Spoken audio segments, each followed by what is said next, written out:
Hello friends, আমি Sukanya MH education ল্যাবে তোমাদের সকলকে স্বাগত। আজ আমার আলোচনার বিষয় হলো ইভিএস এর কন্টেন্ট সেকশনের টপিক 17। দেখো, তোমাদের সাথে এই যে টপিকগুলো টিকমার্ক দেওয়া আছে সেগুলো আমার কভার করা হয়ে গেছে। তো আজ আমি আলোচনা করব টপিক নাম্বার 17, যেটা হলো বায়ো রেমিডিয়েশন বা জৈব প্রতিকার। বাংলায় এটাকে বায়ো রেমিডিয়েশনও বলে, আর এর আরেকটা যে বাংলা সেটা হচ্ছে জৈব প্রতিকারও বলে। তো আজকে আমরা এই বায়ো রেমিডিয়েশন নিয়ে একদম ইন ডিটেল আলোচনা করব। তাহলে চলো ক্লাসটা শুরু করা যাক। তো প্রথমে জানবো এই বায়ো রেমিডিয়েশন বিষয়টা কি। তোমরা জানোই যে বর্তমান পরিবেশে আমাদের দূষণটা অনেক বেশি বেড়ে গেছে। তো এই দূষণকে প্রতিরোধ করার জন্য বিভিন্ন রকমের প্রক্রিয়াকে অবলম্বন করা হচ্ছে। তার মধ্যে একটি হচ্ছে কি বায়ো রেমিডিয়েশন। এই প্রক্রিয়ায় কি হচ্ছে, এই প্রক্রিয়ায় দূষণ সৃষ্টিকারী যে পদার্থ, অ্যাকচুয়ালি যেগুলো পলিউট্যান্টস থাকে, যে দূষকগুলো আছে, সেগুলোকে অপসারণ করা হচ্ছে। কার মাধ্যমে? এই জৈবিক জীবগুলোর মাধ্যমে। জৈবিক জীবের মাধ্যমে যে পরিবেশে দূষণ সৃষ্টি করে এরকম পদার্থের অপসারণ করার যে প্রক্রিয়া, তাকেই আমরা বলতে পারি বায়ো রেমিডিয়েশন। তো এই জৈবিক জীবের মধ্যে কারা পড়ে? জৈবিক জীবের মধ্যে পড়ে সমস্ত আণুবীক্ষণিক জীব।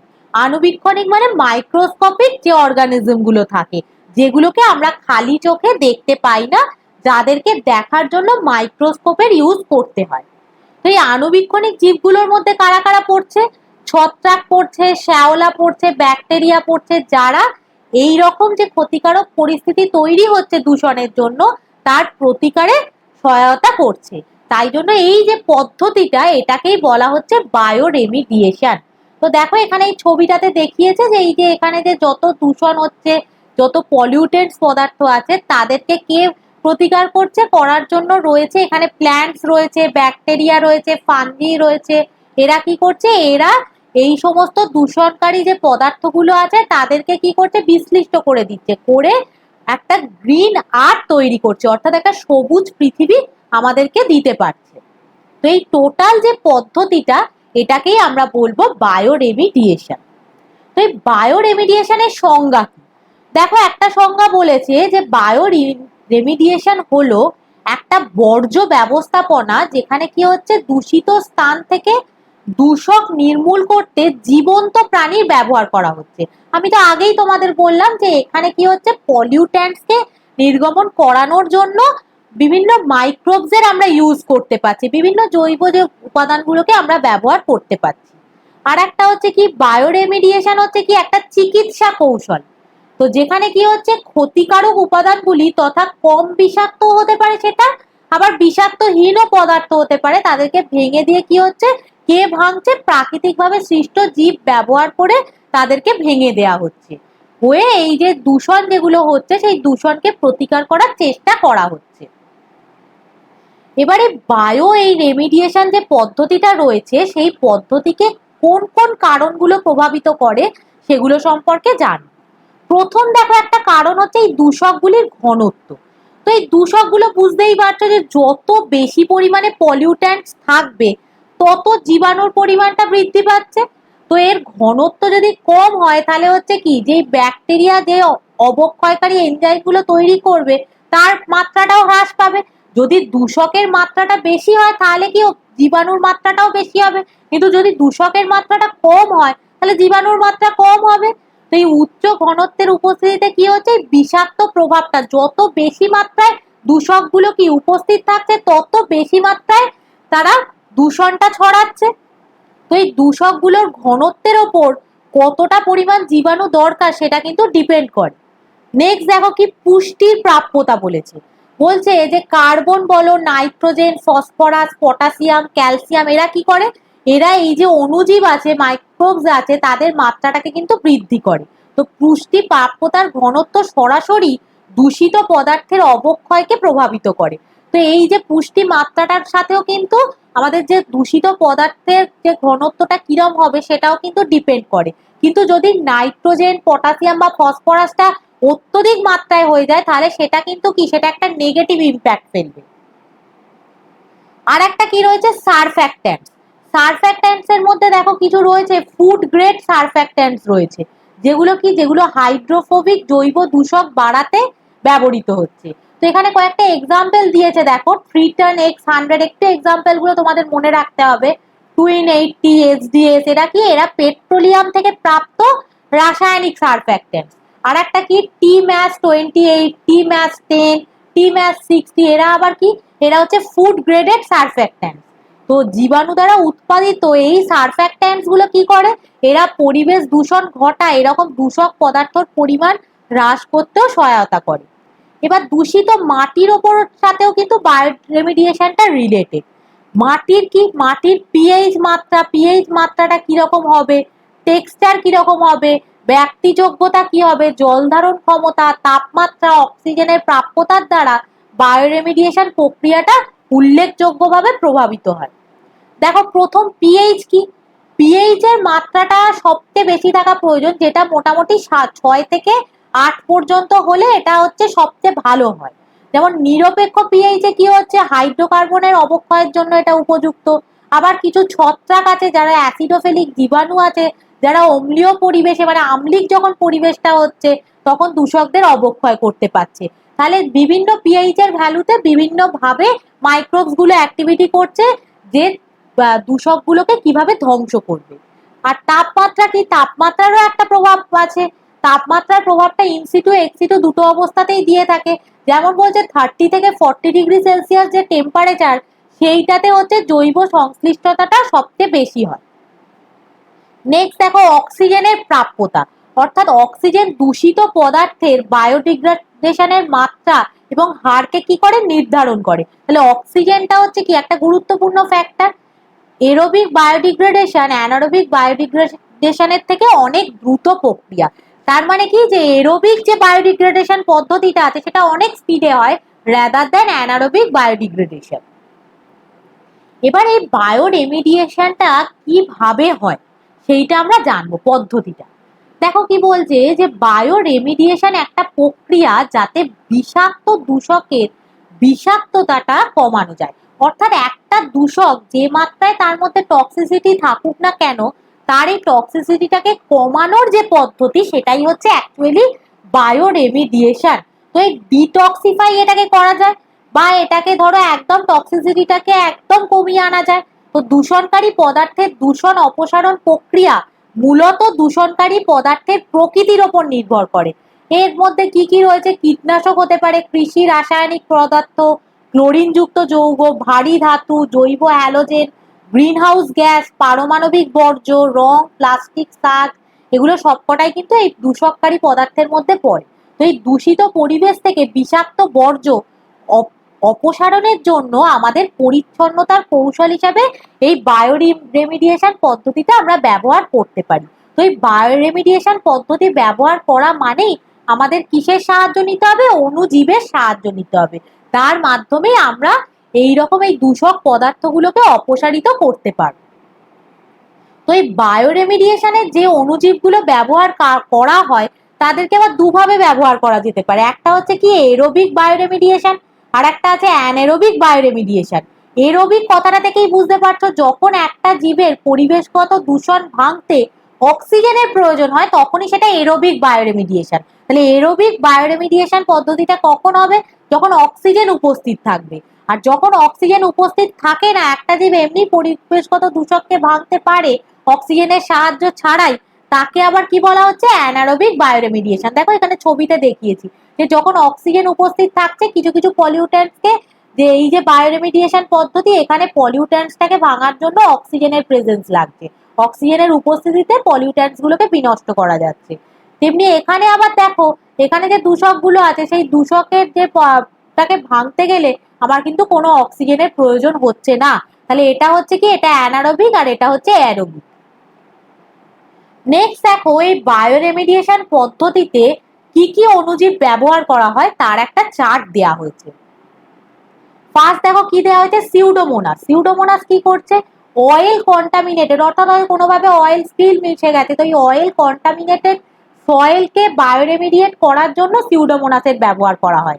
আবার ব্যাসিলাস কি করছে, ব্যাসিলাস হচ্ছে বায়োরেমিডিয়েশন অফ হাইড্রোকার্বন কন্টামিনেটেড সাইট, যেখানে হচ্ছে হাইড্রোকার্বন জমে আছে সেই সমস্ত সাইট থেকে মানে দূষক পদার্থগুলোকে অপসারিত করার জন্য, অর্থাৎ সেই সমস্ত সাইটে বায়োরেমিডিয়েশন করার জন্য ব্যাসিলাসকে ব্যবহার করা হয়। নোক্যানডিওপসিস, এটা হচ্ছে কোথায়, মেরিন এনভায়রনমেন্টে অর্থাৎ সামুদ্রিক পরিবেশে এটা ব্যবহার করা হচ্ছে। সিউডোমোনাস আর একটা প্রজাতি, সে কোথায়, সেটাও সামুদ্রিক পরিবেশে ব্যবহার করা যেতে পারে। মাইক্রোকক্কাস কি করছে, এটা হচ্ছে অয়েল কন্টামিনেটেড এনভায়রনমেন্ট, অনেক এনভায়রনমেন্টেই তো অয়েল স্পিলটা ছড়িয়ে পড়ছে, তো সেই এনভায়রনমেন্টকে ক্লিয়ার করার জন্য, বায়োরেমিডিয়েট করার জন্য এই মাইক্রোকক্কাসকে ব্যবহার করা হচ্ছে। আর সিউডোমোনাসের দেখো আর একটা যে প্রজাতি আছে সেটা কি করছে, সেটা এনভায়রনমেন্টাল অ্যাপ্লিকেশনে ব্যবহার করা হচ্ছে। তাহলে কিছু কিছু এখানে অনুজীবের নাম দেওয়া হলো, যারা কোন কোন বায়োরেমিডিয়েশনে কাজ করছে সেখানে বলা হলো। নেক্সট দেখো কি আছে, এবার আমরা এই বায়োরেমিডিয়েশনের ক্লাসিফিকেশনটা জেনে নিই। তো ক্লাসিফিকেশনে দেখো এই যে বায়োরেমিডিয়েশন আছে এটাকে দুটো ভাগে ভাগ করা যায়, একটা হচ্ছে ইনসিটু বায়োরেমিডিয়েশন, একটা হচ্ছে এক্সিটু বায়োরেমিডিয়েশন।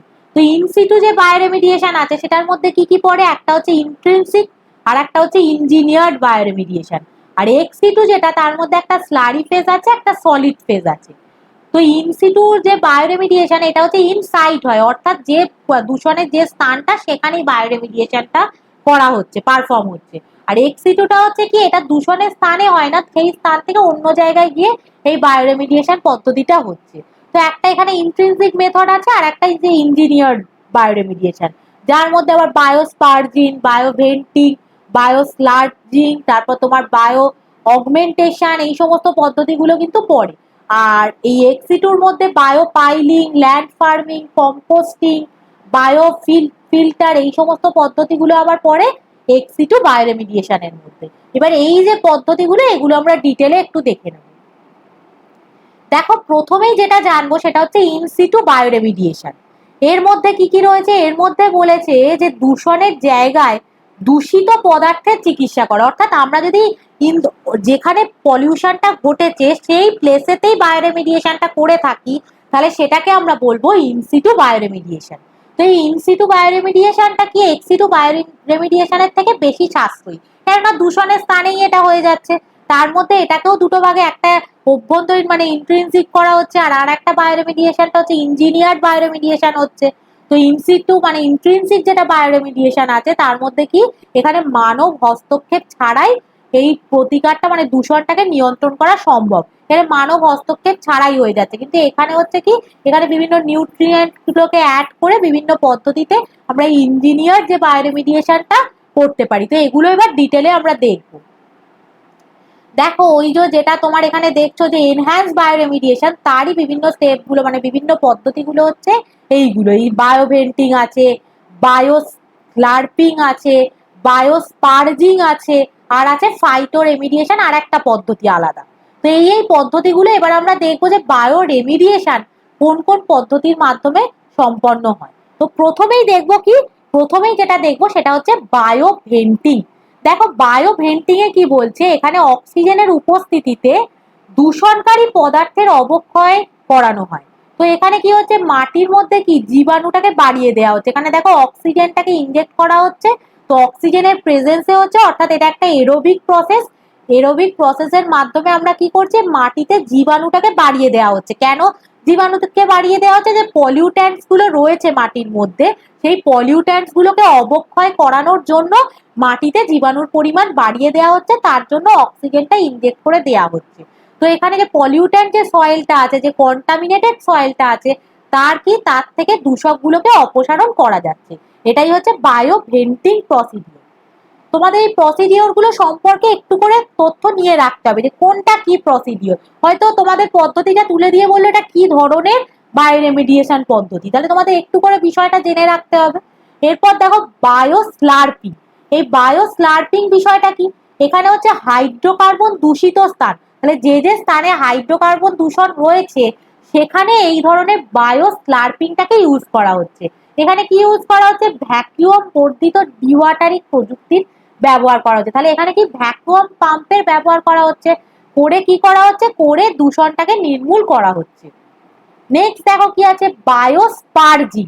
এই বায়োস্পার্জিং প্রসেসটা কি? বায়োস্পার্জিং এ হচ্ছে কি, এখানেও চাপযুক্ত বায়ু বা গ্যাসকে ইনজেক্ট করে দেওয়া হচ্ছে, করে এখানে কি সয়েলের মধ্যে বায়োলজিক্যাল ডিগ্রেডেশন ঘটিয়ে দেওয়া হচ্ছে, অর্থাৎ অবক্ষয় ঘটানো হচ্ছে দূষক পদার্থগুলো। এই যে দেখো অয়েলের যে দূষণ আছে সেইটাকে, দূষক পদার্থগুলোকে এই অক্সিজেন ইনজেক্ট করে একদম বায়োলজিক্যাল ডিগ্রেডেশন ঘটিয়ে দেওয়া হচ্ছে, অবক্ষয় ঘটিয়ে দেওয়া হচ্ছে, করে বায়োরেমিডিয়েশনটা করা হচ্ছে। নেক্সট একটা পদ্ধতি হচ্ছে কি ফাইটো রেমিডিয়েশন।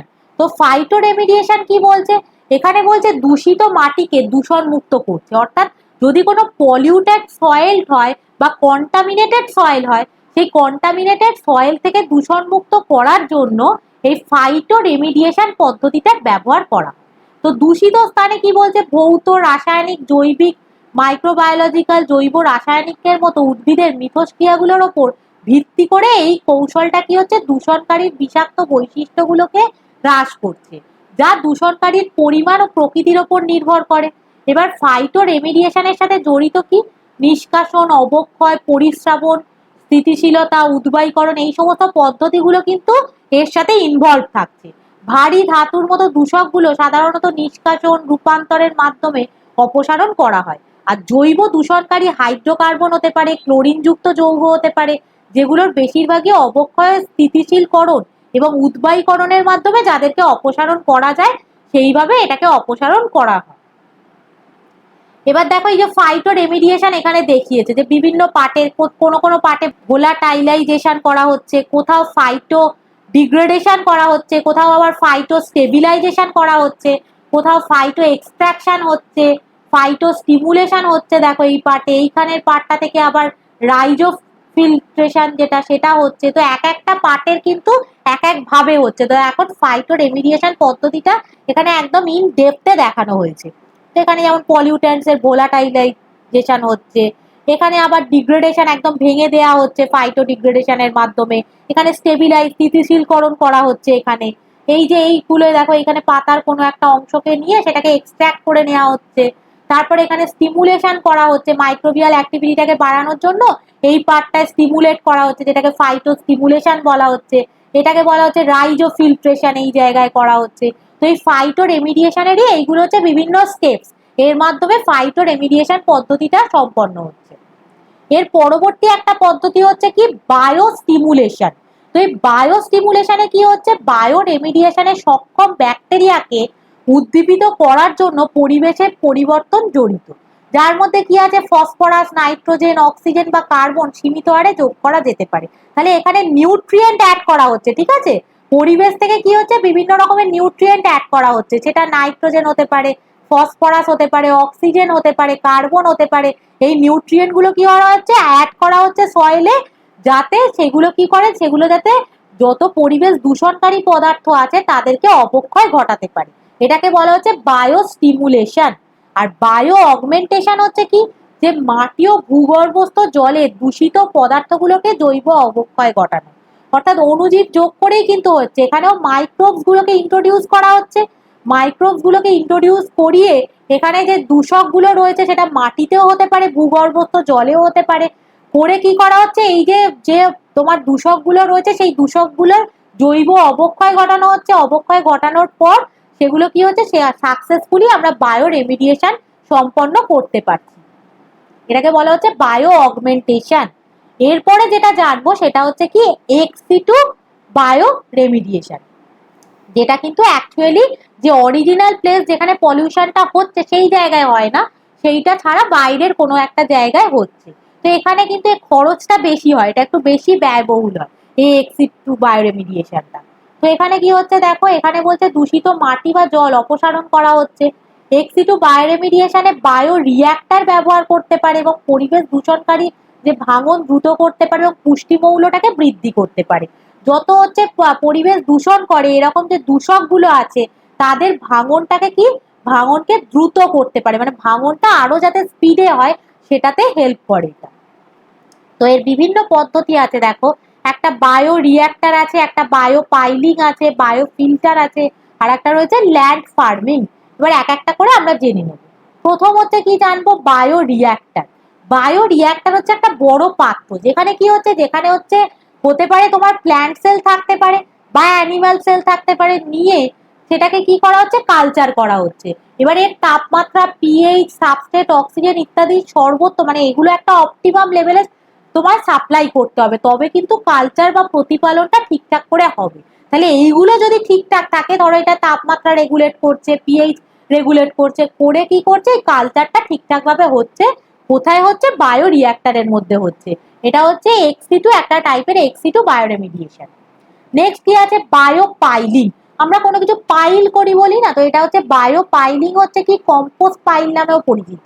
এখানে হচ্ছে বায়োডিগ্রেডেশন বা জৈব বিয়োজনের মাধ্যমে এটা খননকৃত মাটিতে পেট্রোলিয়াম উপাদানগুলির ঘনত্ব কমাতে ব্যবহৃত হয়। তাহলে মাটিতে যে পেট্রোলিয়াম জাত পদার্থ যখন জমতে থাকে তার ঘনত্বটা বাড়তে থাকে, সেটা তো মাটির পক্ষে ক্ষতিকারক। তো এই পেট্রোলিয়াম জাত পদার্থের ঘনত্ব কমানোর জন্য আমরা এই বায়ো পাইলিং প্রসিডিওরটাকে ইউজ করতে পারি।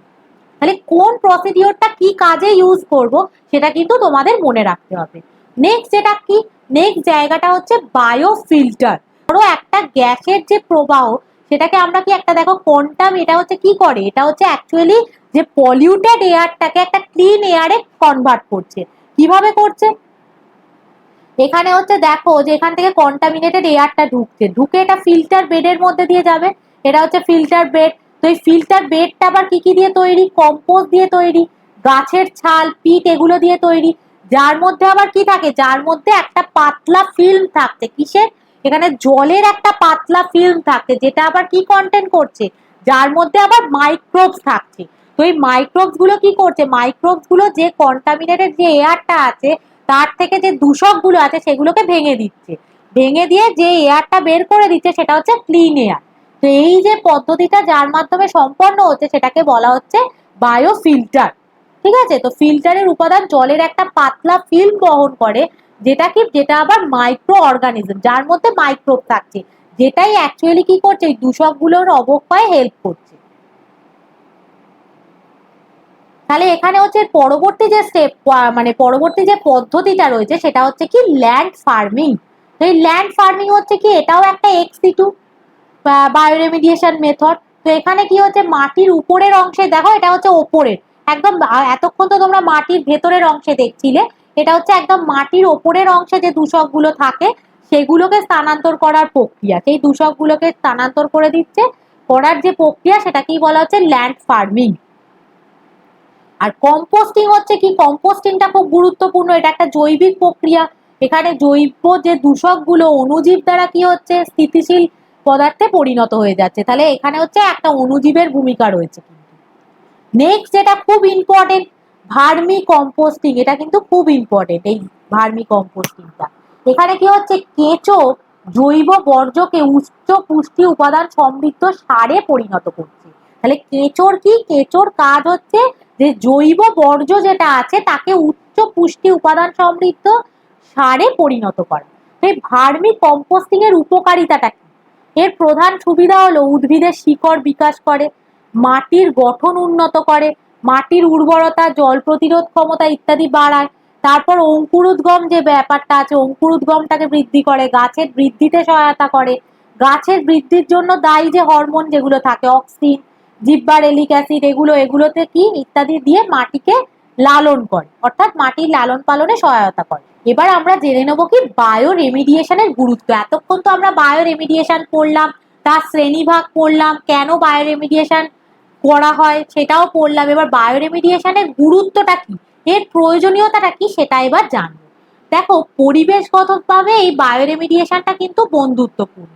বলছে দূষিত পরিবেশ পরিষ্কার করার জন্য এটা একটা কি পরিবেশ বান্ধব, অর্থাৎ ইকো ফ্রেন্ডলি একটা মেথড, যেখানে কি দূষকগুলোকে ভেঙে ফেলা হচ্ছে, ভেঙে অপসারণ ঘটানো হচ্ছে, করে পরিবেশ দূষণটাকে কমানো যাচ্ছে। খরচ, তো এই পদ্ধতিতে এই যে পরিচ্ছন্নতার যে পদ্ধতি, যে বেশি সাশ্রয়ী হতে পারে। তো অনেক যে পদ্ধতি আছে তার থেকে এটা অনেকটা বেশি সাশ্রয়ী কিন্তু হতে পারে। টার্গেটেড ট্রিটমেন্ট, আমরা টার্গেট বেসিসে ট্রিটমেন্ট করছি, যেখানে পলিউশন হয়েছে সেই জায়গাটাকে আমরা চিহ্নিত করছি, করে সেটাকে আইদার ইনসিটু মানে বায়োরেমিডিয়েশন করা হচ্ছে, অথবা তার বাইরে কোনো একটা জায়গায় এক্সিটু বায়োরেমিডিয়েশন করা হচ্ছে। তাহলে টার্গেট বেস ট্রিটমেন্ট হচ্ছে এটা। আর ন্যূনতম ব্যাঘাত, তো এখানে যে পলিউশনটাকে যে ক্লিয়ারেন্স করা হচ্ছে, যে পরিষ্কারটা করা হচ্ছে, তাতে সাইটটা কিন্তু বেশি, সাইটটার মধ্যে খুব একটা ডিস্টারবেন্স ক্রিয়েট হচ্ছে না। তাই শহুরে এলাকার জন্য এটা কিন্তু খুবই উপযুক্ত একটা পদ্ধতি। গৌণ দূষণ অর্থাৎ সেকেন্ডারি যে পলিউশন আছে সেগুলোকে কিন্তু তার ঝুঁকিটা হ্রাস করে। আর বায়ো রেমিডিয়েশনের আর কি কি গুরুত্ব আছে দেখো, এটা হচ্ছে পার্মানেন্ট একটা স্থায়িত্ব দিচ্ছে, কারণ এটা হচ্ছে স্থায়িত্বটা অনেক দিন হয়। তো এটা কি বাস্তুতন্ত্রের যে ফুড চেন গুলো বিনষ্ট হয়ে যায় পরিবেশ দূষণের জন্য, সেটা আবার যাতে পুনরুদ্ধার করা যায় পরিবেশ সম্পর্কে সচেতন হয়ে, সেটা করতে সাহায্য করে বায়ো রেমিডিয়েশন। বহুমুখিতা হচ্ছে কি জৈব প্রতিকার তেল ছড়িয়ে পড়ে, যেটা অয়েল স্পিল ছড়িয়ে পড়ছে, ভারী ধাতু কীটনাশক এগুলো যে দূষণটা ঘটাচ্ছে, এই দূষণগুলোকে, এই যে দূষণ ঘটানোর জন্য দায়ী যে দূষকগুলোকে অবক্ষয় ঘটাচ্ছে এই বায়ো রেমিডিয়েশন। এর হচ্ছে কি একটা কি বলবো, এটা একটা মাল্টি ট্যালেন্টেড প্রক্রিয়া। আর সম্প্রদায়ের গ্রহণযোগ্যতা, যেহেতু এটা একটা ইকো ফ্রেন্ডলি মেথড, তো এটা কি সকল সম্প্রদায়ের কাছেই এটা গ্রহণযোগ্য। আর হচ্ছে কি এটা স্টেক হোল্ডাররাও এটাকে ভালোভাবে নিয়ে থাকে। আর নিয়ন্ত্রক সম্মতি, এতেই শিল্পগুলোকে পরিবেশগত সম্মতির প্রয়োজনীয়তা পূরণ করতে সহায়তা করে। তো শিল্পগুলো এই পদ্ধতি ব্যবহার করলে তারাও একটা ইকো ফ্রেন্ডলি একটা নেচার পেয়ে যাবে। আর কি হচ্ছে, মাটি ও জল পুনরুদ্ধারের জন্য সম্ভাব্য যে দূষকগুলো থাকে তার পরিষ্কার করার পাশাপাশি এই জৈব প্রতিকার কি করে, মাটি আর জলের গুণমানটাকেও বজায় রাখতে সহায়তা করে।